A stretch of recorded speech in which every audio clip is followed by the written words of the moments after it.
Subscribe करो मिथिला दौड़ YouTube channel के घंटी के निशान के दबाओ सब टनप का वीडियो सबसे पहले देखबाक लेल।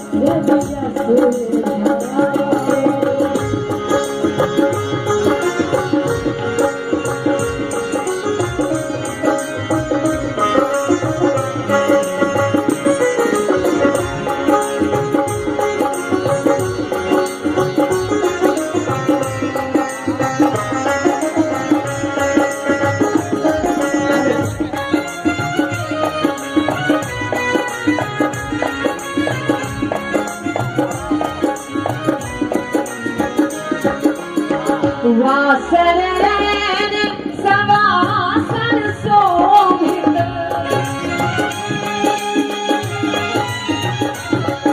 हो वासन वासन वासन सवासन शोभित चरण चलत मन चूड़ा कतौ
जते हमर श्रोता छी हमरा पूरा विश्वास है जे सबटा मिथिलांचल से आयल हथिन।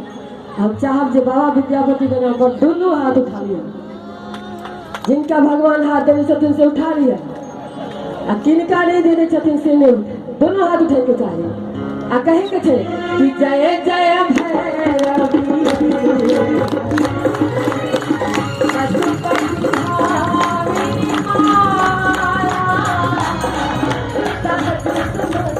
Hare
बहुत बहुत धन्यवाद।